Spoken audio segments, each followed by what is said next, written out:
Welcome to the first podcast series, Natural Born Communicators, Dispelling the Myths, where we explore the art and science of effective communication with leaders from various fields. I'm Clinton. And I'm Eng Hua, your host for today's episode, where we dive into the theme of communicating persuasively. Our guest today is Ho Kwon Ping, the Executive Chairman of Banyan Tree Holdings, a visionary entrepreneur, and a thought leader who has put Singapore on the global map in the luxury hospitality industry. Kwon Ping, thank you for joining us today. Thank you. Thank you.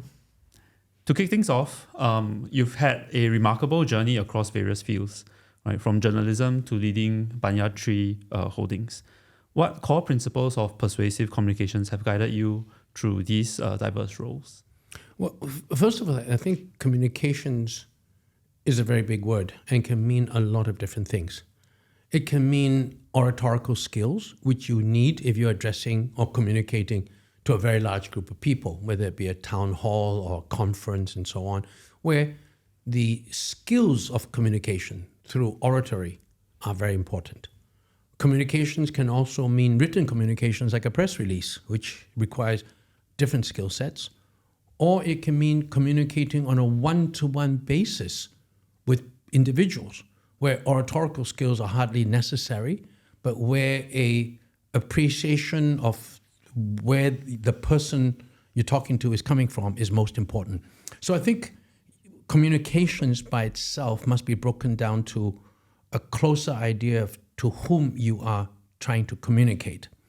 But I think if there's one overriding attribute that I think is the most critical across all, it's the ability to understand where your audience is coming from, whether it's 1,000 persons or it's one person. You have to understand that audience. And of course, understanding a crowd of 1,000 people requires a different sense of perceptions as opposed to understanding the person who you're talking to one-to-one. But that is absolutely key. And that, to me, is far more important than the skills of oratory or the skills of communication. Certainly, there are skills of communication, putting an audience at ease, making a compelling argument for something. But too many people think that communication is a one-way street. I have a message I want to communicate. I have certain skills and tricks of communication. I do that and I succeed. And I don't think that really works. I think it is most critical to have an understanding of who your audience is and then tailoring your message so that it is most effectively consumed by that audience, whether it be one or whether it be 1,000. Okay, thank you, Kwon Ping. I think you brought up a very interesting point, right, on understanding your audience and being able to, I guess, connect, right, with them. So on that note, right, as Banyan Tree expands globally, right, particularly into culturally diverse regions, how do you tailor your communication strategies so that you are able to connect across these culturally, diverse audiences?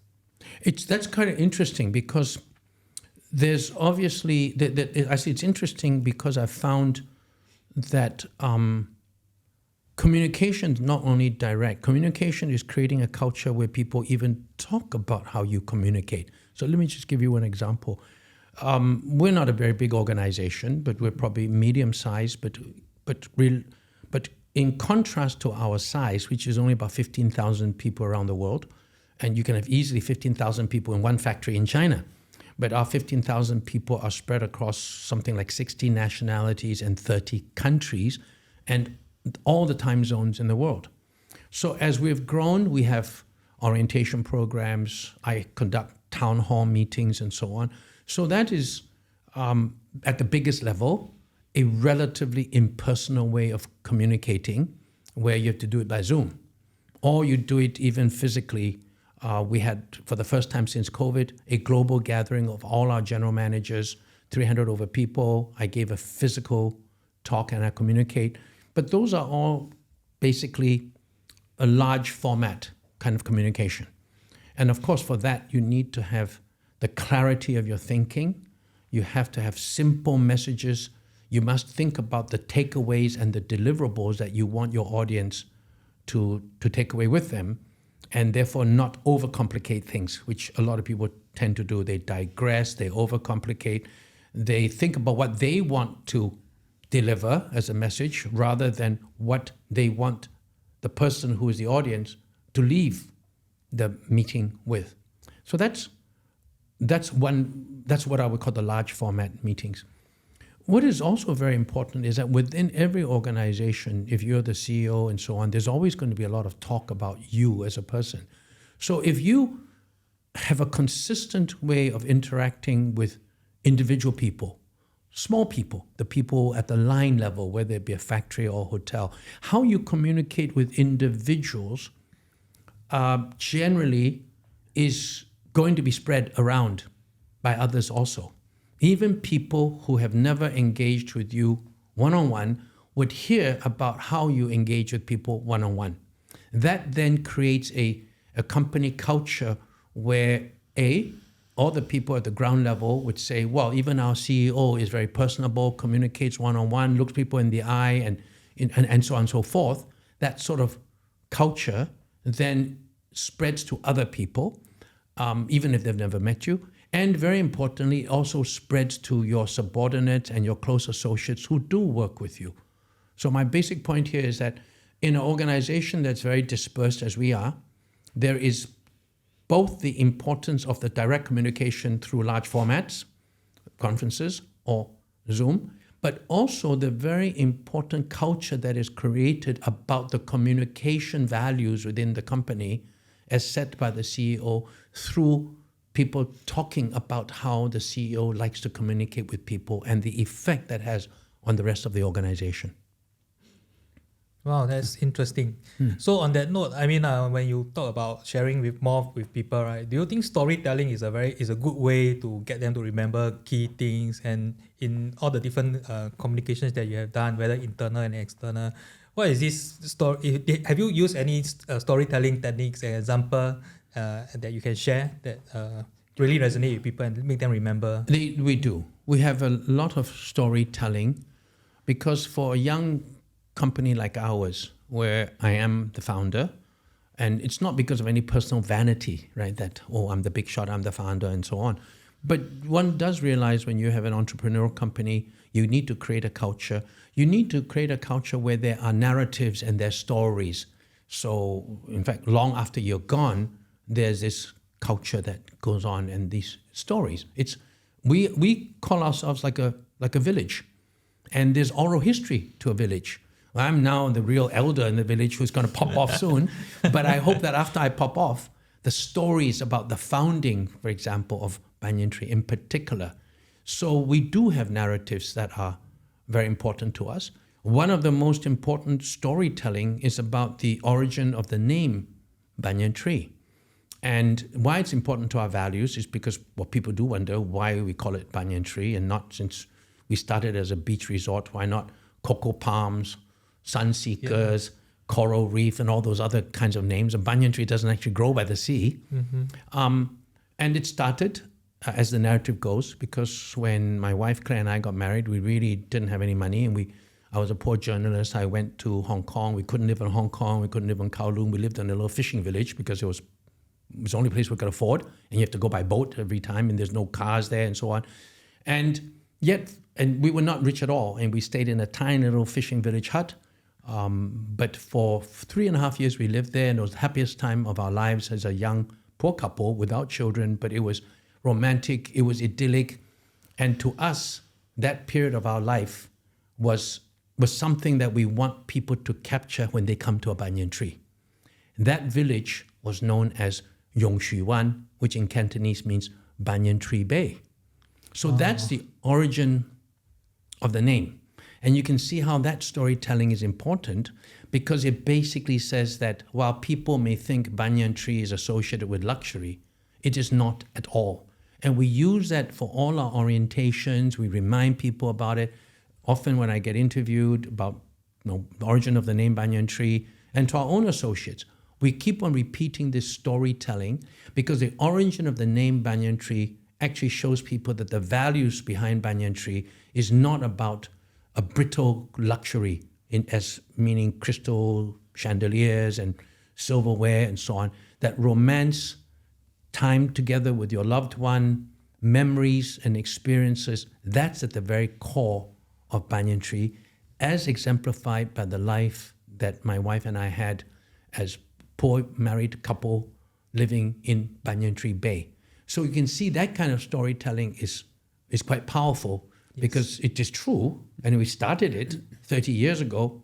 When we first started Banyan Tree 30 years ago, we never knew it would be 100 over hotels, but we said it must embody what we remember best about our lives as a young couple.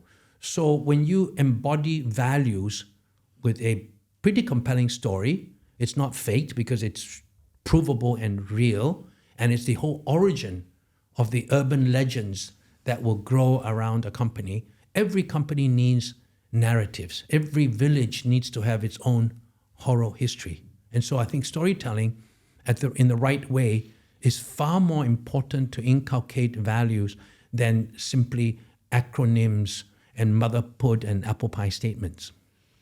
Yeah, I like the way how you put it across. I can imagine myself at the Rongsu Rongsu Wan. yeah, Banyan Tree Bay. So yeah, that really put a very, very vivid image in my mind. And it's why it's important if you joined Banyan Tree as a new associate, you would have no clue, right? You would say, because now people think, oh, Banyan Tree, all the luxury, $1,000 a night and fancy pool villas and so on. But then when you first join Banyan Tree and we tell you about the narrative of how Banyan Tree started, then you begin to think that, yes, we are more about memories.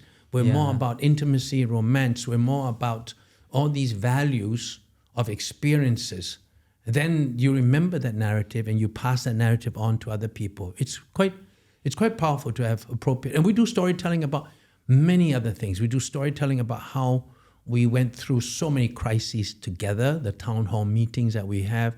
So all in all, I think the ability to craft genuine stories is important.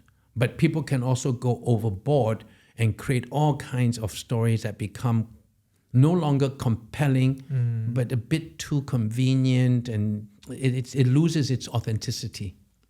Yeah, must be a simple one that people can relate and then they can remember it clearly, and very emotional. I mean, Correct. also like the emotional part. It must resonate with you emotionally, and it should be usually inspiring also. Inspiring about the worst times the companies had and how people came together. These stories are important because every company is going to go through bad times, and you need to be able to communicate to people during bad times. One example, just to give you, is the fact that we've gone through in the hotel business tons of bad times, more than most industries.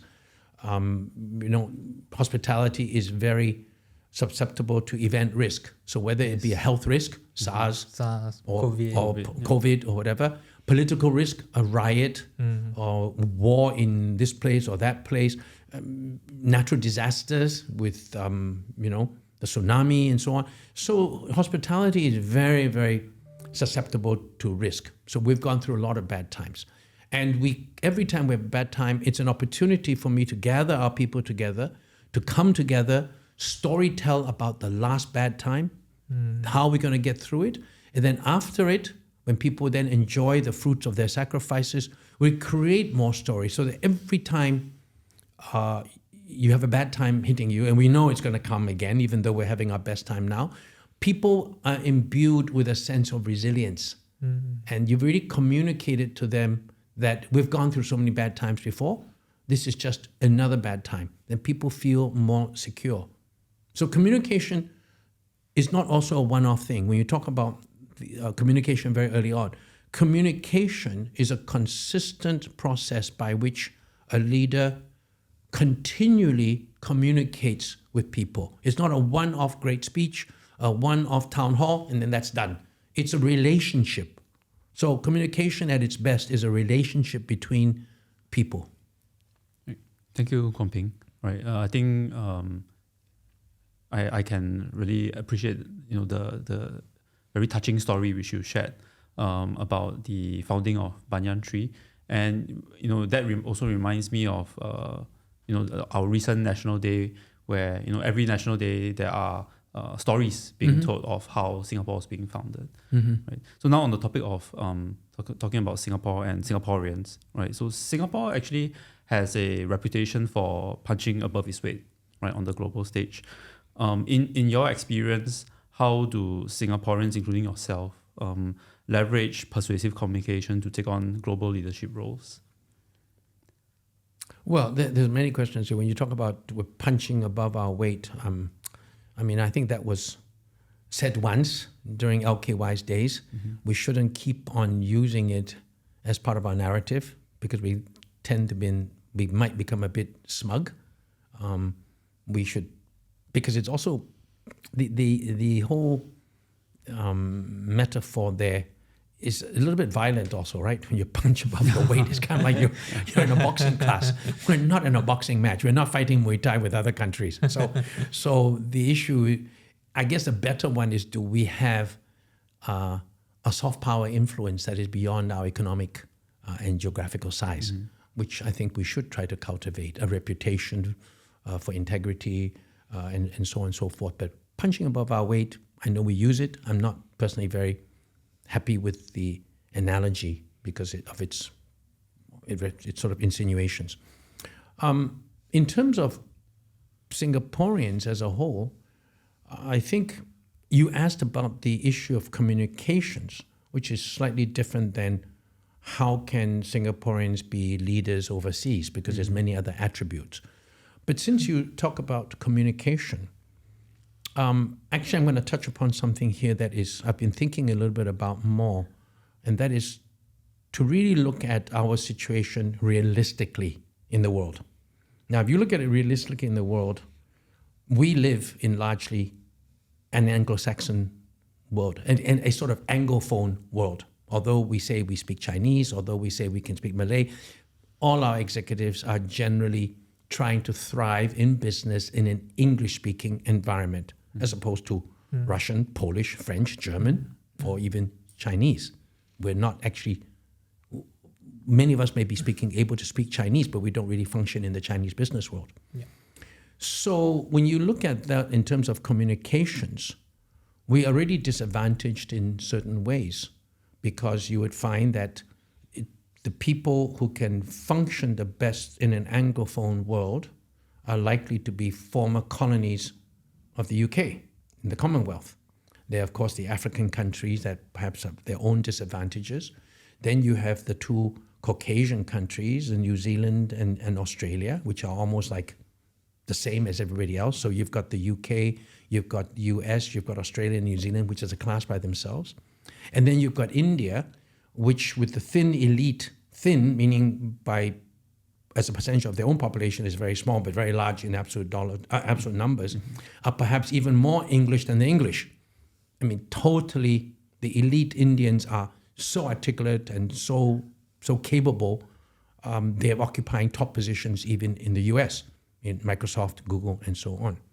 So where does the Singaporean, who is largely Chinese, like the honkies, where do you fit in this universe?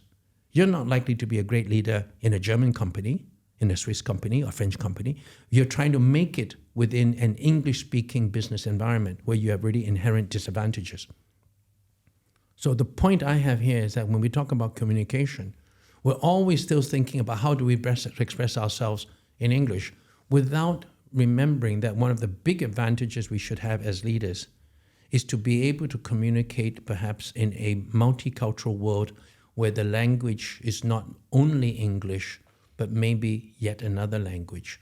There's going to be a lot of ASEAN multinational companies becoming global, Chinese companies becoming global. The CEO of TikTok is a Singaporean from Hwa Chong. There's going to be a lot of other people from within Asian countries who would want a CEO who is able to bridge between their own country and the rest of the world. And I think that's where Singaporeans can come in. I can much more easily see a Singaporean heading up the global international operations of a large Indonesian conglomerate or Vietnamese conglomerate like VinFast, VinPearl, and all these companies are Vietnamese. They want to go global. A Vietnamese person is not likely to be able to be the CEO. A Singaporean can. But if we're going to set our sights not just on trying to compare ourselves with getting good jobs in Wall Street or in London, but in fact to be able to bridge the gap between Asian multinationals that want to go global, there's clearly a strength to being Singaporean. The Singaporean in all of us here understands probably Indonesia and Vietnam maybe better than somebody else, and we actually understand the world more. But that means if you're going to have communication skills, we also have to brush up on the languages in this region. That's something that people tend to forget. They just think we need to improve our communication skills as if we're all sitting in New York and London today. But we are not. Now, if you want to be, let's say, Gojek, which is, as you know, it's a ride-hailing company. If Gojek wants to go global, it's an Indonesian company, they may well want to have a Singaporean as the international CEO. Now, that requires a certain amount of understanding of, say, Indonesia. So communications is not just the act of speaking and the skill in speaking. Communication also means the ability to understand the environment that you're playing in. And that's my kind of long-winded response. Yeah, thank you, Kong Ping. Thank you. I want to switch a little bit of topic to communication mediums, right? So, the world has evolved from like letter writing to television, radio, and now we are in a digital age, right? How have you adapted communication strategies in the digital age, for example, to remain persuasive to your audience? Well, the mere fact I'm doing a podcast with you, which I haven't done before, so that's communicating. I think, frankly, I've always held the belief that too much is made about technology. Maybe because of my age, I've gone through so many technological changes. You guys grew up where internet was like part of your life in the very beginning, and you don't even remember BlackBerry, do you? No. I do. Well, you do remember a BlackBerry? Well, you're getting old. Okay. Yeah. All right. Did you ever use a BlackBerry? No, right? You just I've remember seen someone else use it. Yeah, okay. You remember a BlackBerry. But I came from an age that didn't even have emails, for example. I used to be a journalist where I would write telexes, and I used to write on faxes, and so on and so forth. I think the main point is to have that ability within your overall brain to recognize what are the key essential attributes of effective communication and simply adapting it to technology. Most of us, even yourselves, probably did not have that much online Zoom type of communications until the pandemic came about. Now we've learned certain skills that are different by having a Zoom meeting than a physical meeting. So you have to adapt yourself. But I think the essential points of communication, whether it be 1,000 or one person, I would say is the same. And it's not just simply the issue of connecting with the person you're speaking to. It's also, for example, certain other attributes like always sticking to first principles, for example, rather than digressing. When you're communicating with people on a one-on-one basis, sometimes you basically lose sight of what is the first principle you're talking about. And the other thing is we also forget what is the most compelling argument you want to make to win over the other person on the other side. Whether it's 1,000 people, whether it's by Zoom, by podcast, by whatever means, the basic fundamental attributes of effective communications remains, in my view, the same. You just adapt a little bit of it based on whether it's by phone, or whether it's audio and it's audio visual, or whether it's writing. You keep track of the essential key points of good communication. Thank you, Kong Ping. I think you brought a very good point, right, about how we evolved to Teams meeting, and with COVID, that really accelerated. And I also remember very clearly, like before COVID, we had large team meetings. Nobody turned on the camera, right? And then during COVID, because we don't get to see each other in the office, right? People purposefully turn on their cameras to be seen, to be heard, and now it's becoming almost a given, right? Very normal for people to turn on their camera and yeah, but also very normal to not turn on the cameras. For example, I have a rule in any meetings I'm in. I recognize there are going to be people not turning on their camera. Sometimes I don't either. If I want to, have a cup of coffee or I want to take a break or something. But one thing I always have as a rule is, at least for any meetings where I'm largely the most senior person, is I would not allow anyone to speak unless they turn on their camera. I do not think that a disembodied voice has a right to speak. If you want to speak, speak and show your face. Otherwise, I would not. I would tell the person, please turn on. So there's certain, so therefore in communication, there's certain things you need to recognize. We all need to recognize also.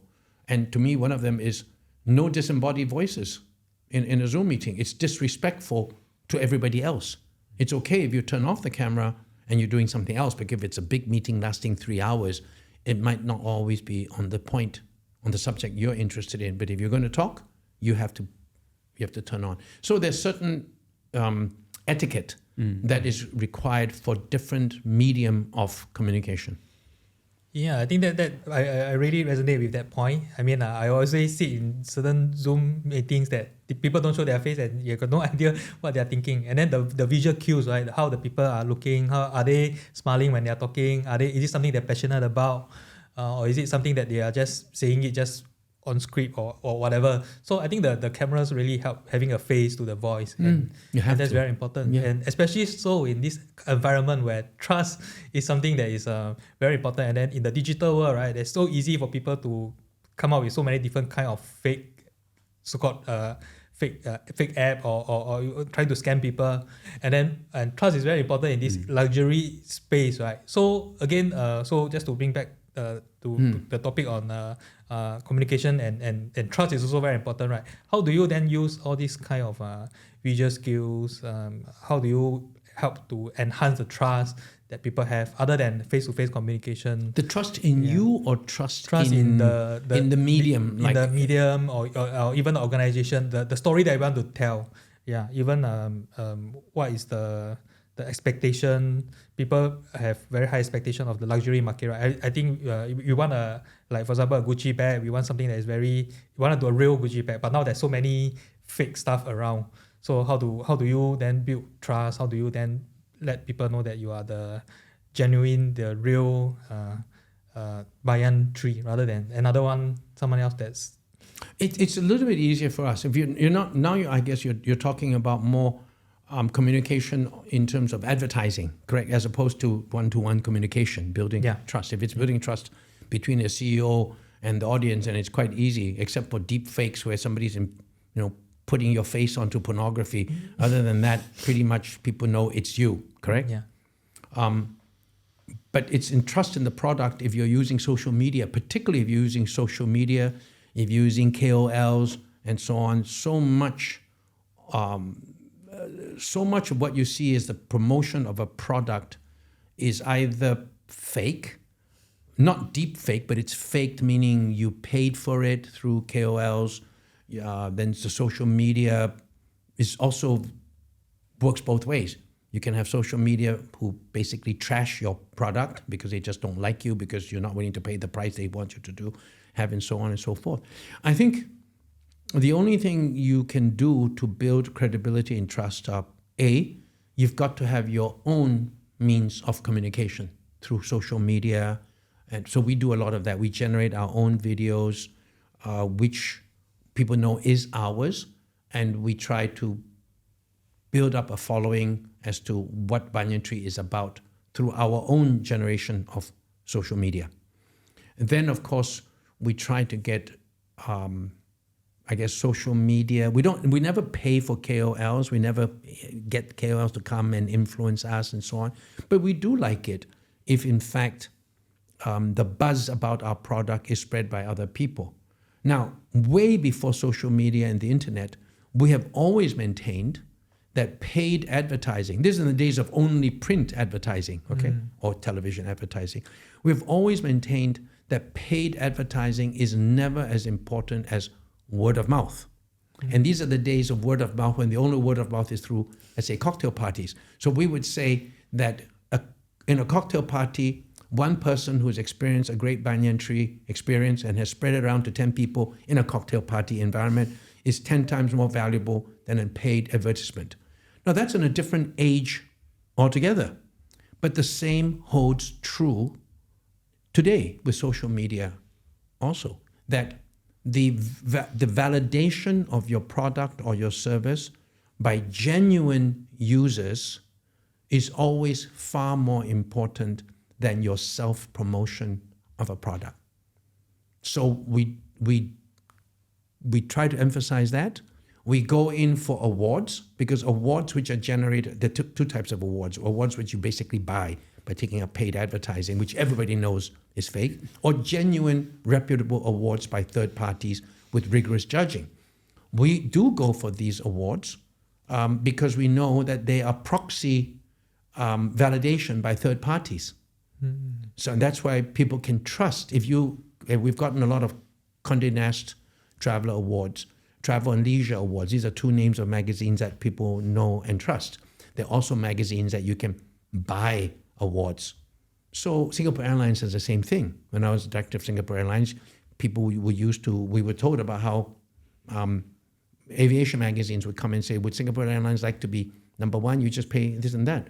And Singapore Airlines would always say, forget it. Same thing for banking and so on. So third-party objective validation is very important to build trust. And you do have to work to try to get that kind of validation.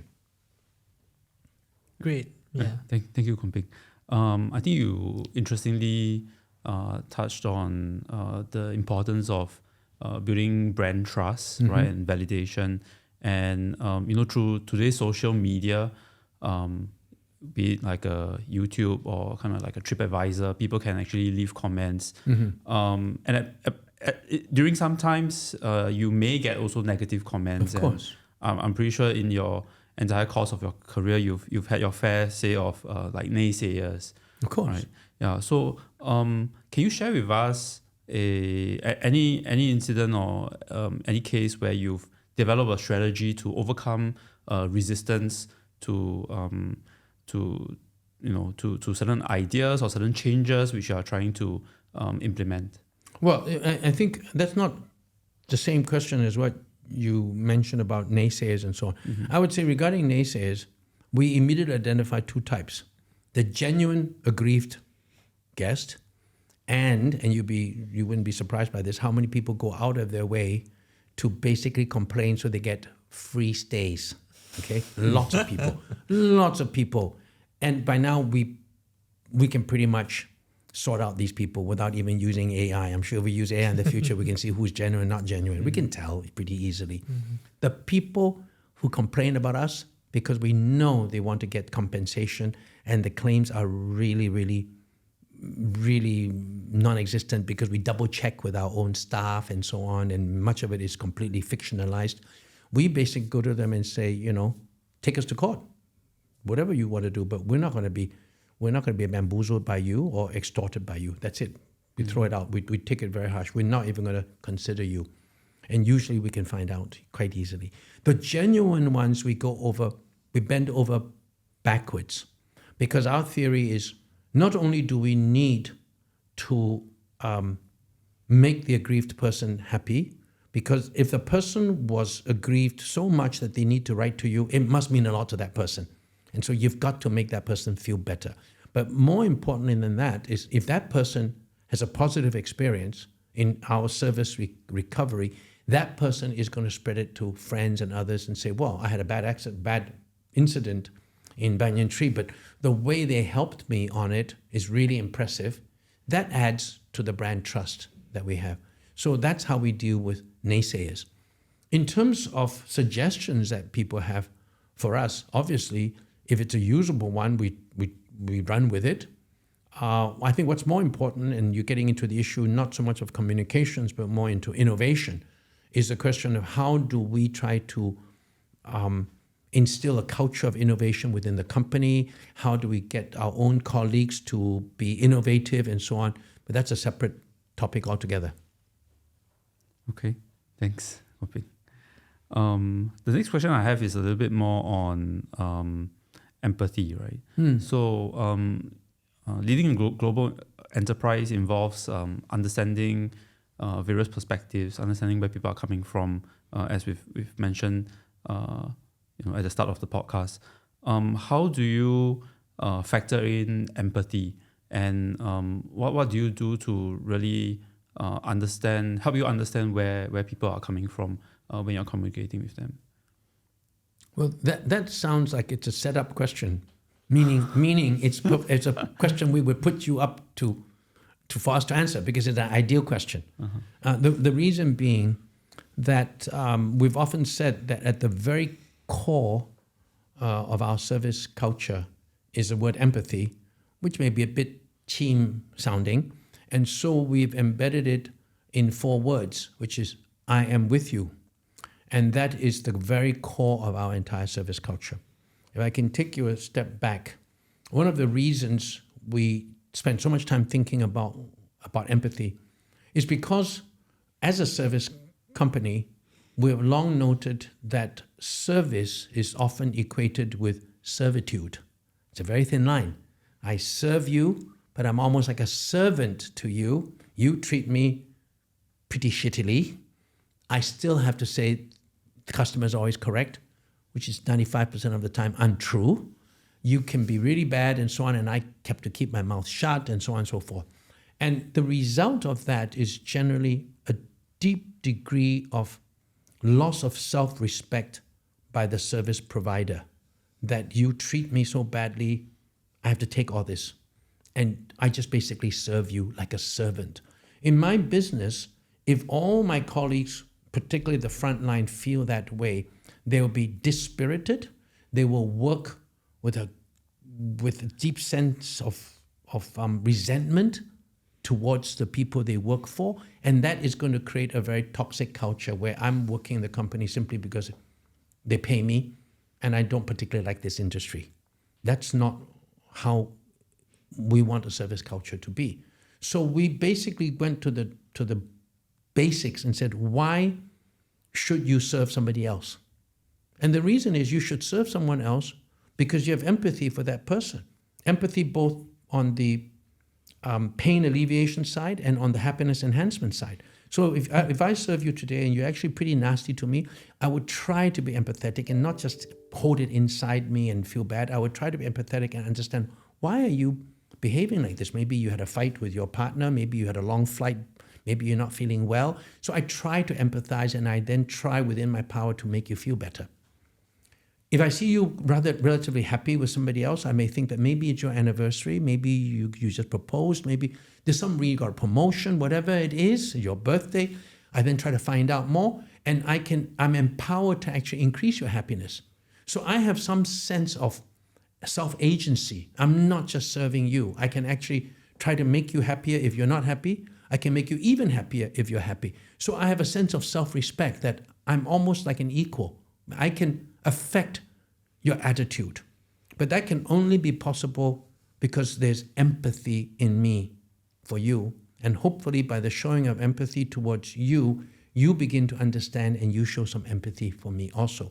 So that underpins our service culture, and it also underpins, in theory, it doesn't always work that way, but it's supposed to underpin the values that we have towards each other within the company, that we must always try to understand the other person. Mm-hmm. And therefore, you can also then see, since your topic today is about communication, that even in the process of service, if there's empathy, there's also an ability to communicate.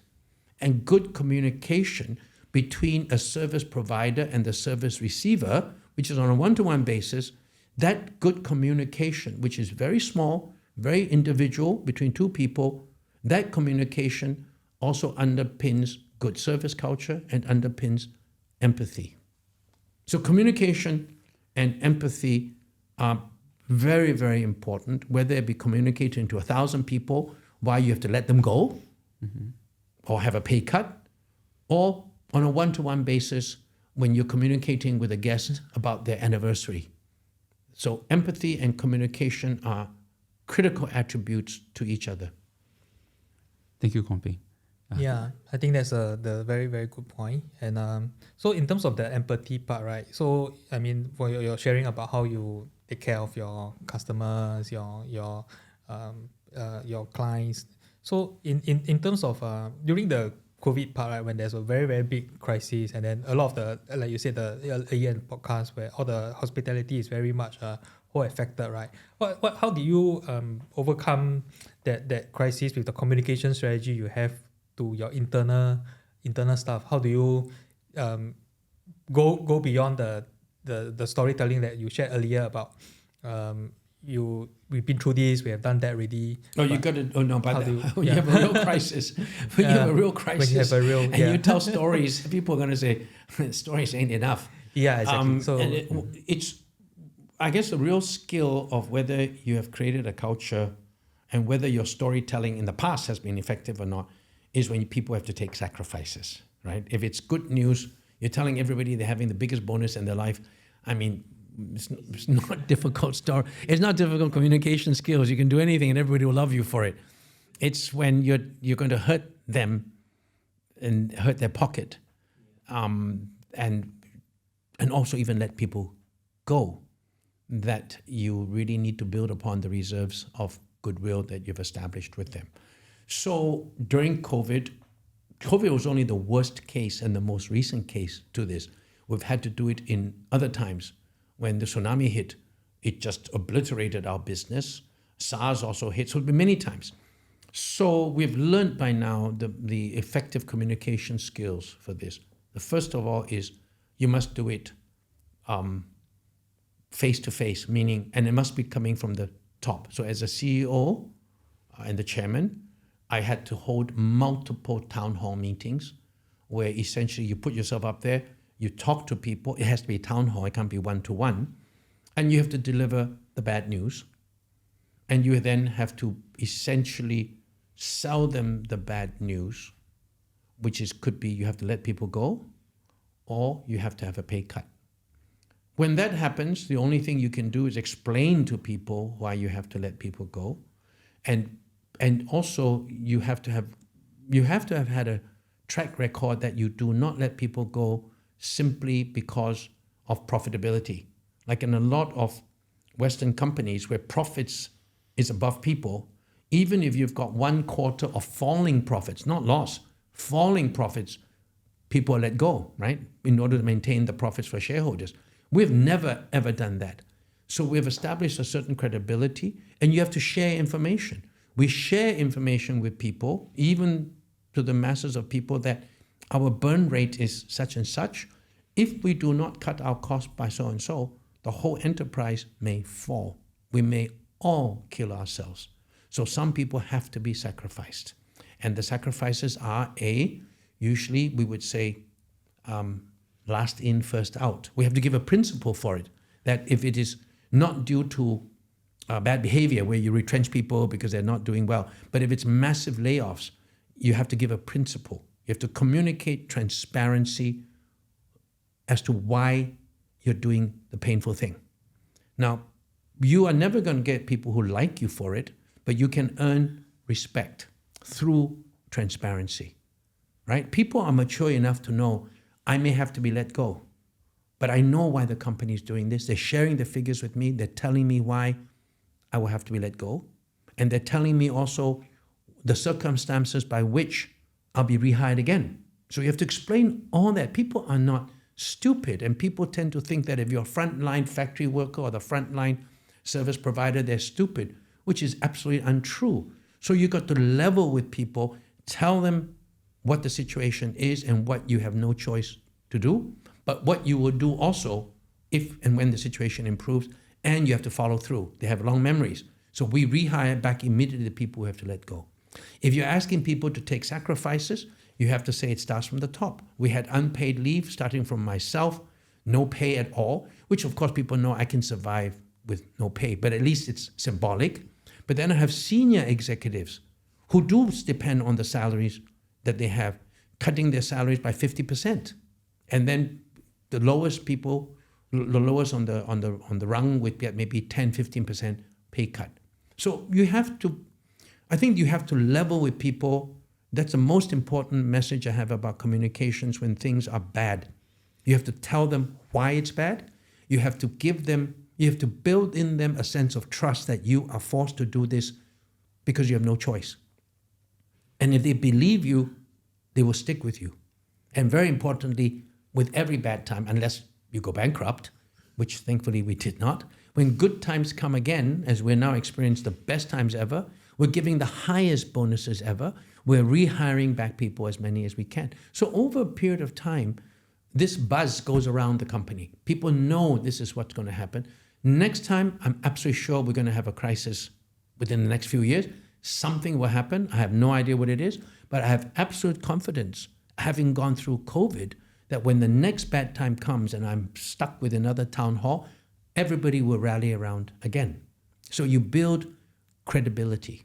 So trust, transparency, credibility are the key attributes of good communication, not oratorical skills, ability to speak with great flourish and so on. People can see through all that because they see that in all the politicians in America and in the West today. Oratorical skills get you a little bit, but it doesn't take you the whole way. It doesn't build trust in you. I think it's interesting that you touch about crisis communication and how important it is to explain to employees on why difficult decisions need to be made. I guess that's if taken in a very logical manner, I can see how many people accept that. But I think at the same time, right, being let go can also be very emotional for some of your employees. So how do you handle those kind of situations where you're trying to convince them in a very logical manner on why these decisions have to be made, but then you're probably receiving a very emotional response on the other end? Well, I think you have to recognize that it depends on the situation. If we're, for example, let's say we're not facing an existential crisis. Very often we've done things like it's not painful at all. In fact, we have early retirement schemes, right? So people actually like early retirement because they can get their severance pay and they go off, and we explain to them why we're retiring them early. So that's not difficult. If I'm firing someone, that's quite different. My view, for example, my view on communication regarding letting people go is also quite specific. If I'm letting someone go because they're redundant, I usually tell them, take your time and resign when you want to, within maybe even 6 months or so, because it's much better for your own self-respect if the truth is you decided to resign and the company didn't fire you. So I take that means of communication when somebody who is more or less redundant, a bit too old, but has not hurt me, for example, I would ask them to find their own time to resign for their own self-respect. Somebody who's hurt the company, I fire them on the spot and I make a big stink about it. I make a big stink about it as a deterrent to other people. So the communication regarding how you let people go depends on the situation. And sometimes I expect them to make a lot of noise. I don't care if they make a lot of noise. If they sue me, I'll sue them right back and so on. So it's very circumstantial. Now, if you're talking about entire layoffs, then I think you have no choice but to just be transparent and recognize that probably what will happen is that maybe you probably can carry the majority of the people who deep down inside understand that it has to be done. And you will have some people who, no matter what, are going to trash you, insult you on social media, make all kinds of noise, try to even get claims of financial claims from you, even if they don't. But that's par for the course. When you want to be a CEO, you cannot hope to be loved.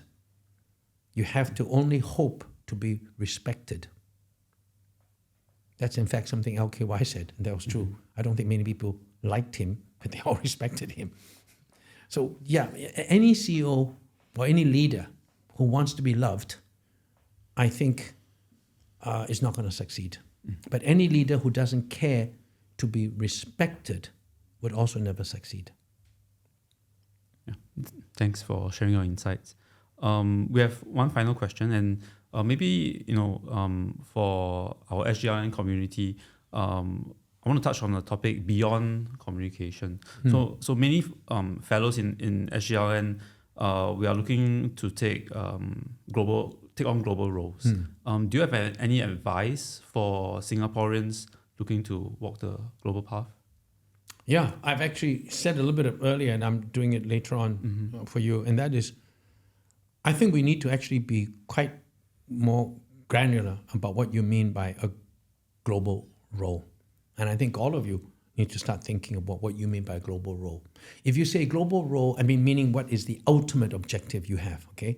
You're all relatively young, let's say at 60, 65.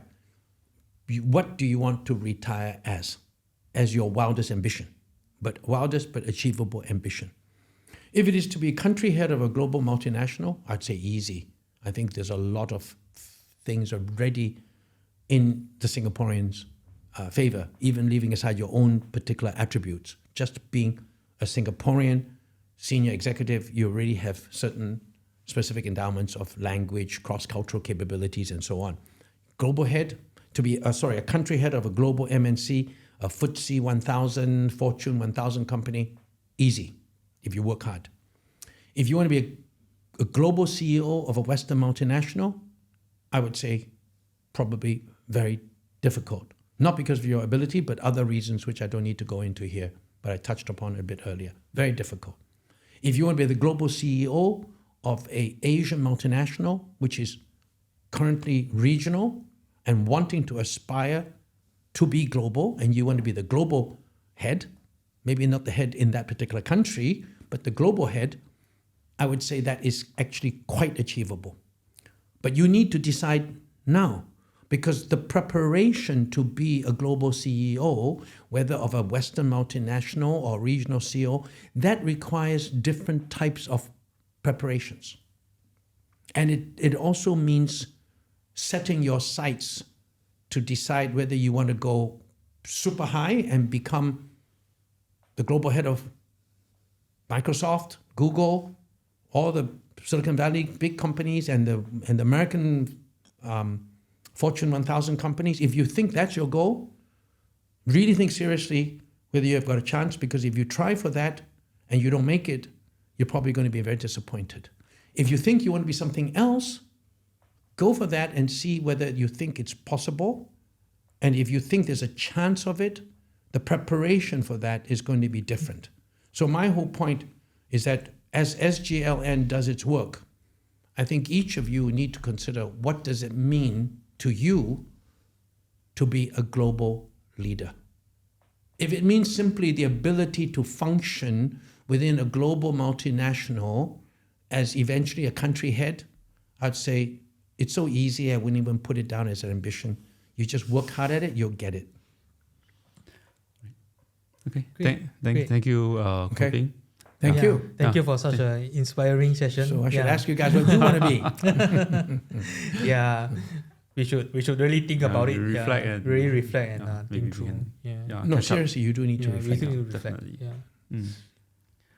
Yeah. So Okay. yeah, thank Great. you, Kwon Ving, Thank for you. your Okay. sharing Thank you today. so much. Thank you very much. Yeah. Thank you.